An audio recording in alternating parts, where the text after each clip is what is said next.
দারুণ লাগছে। বৃষ্টি হয়েছে, প্রচুর জল, এখনো বৃষ্টি হচ্ছে, সেজন্য প্রচুর জল। আমরা ভালো টাইমে এসেছি।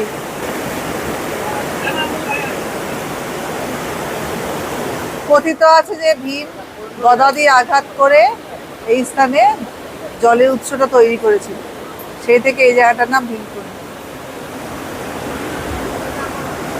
পিছনে আর প্রচুর জল পেয়েছি বর্ষার মধ্যে, ভালো লাগে।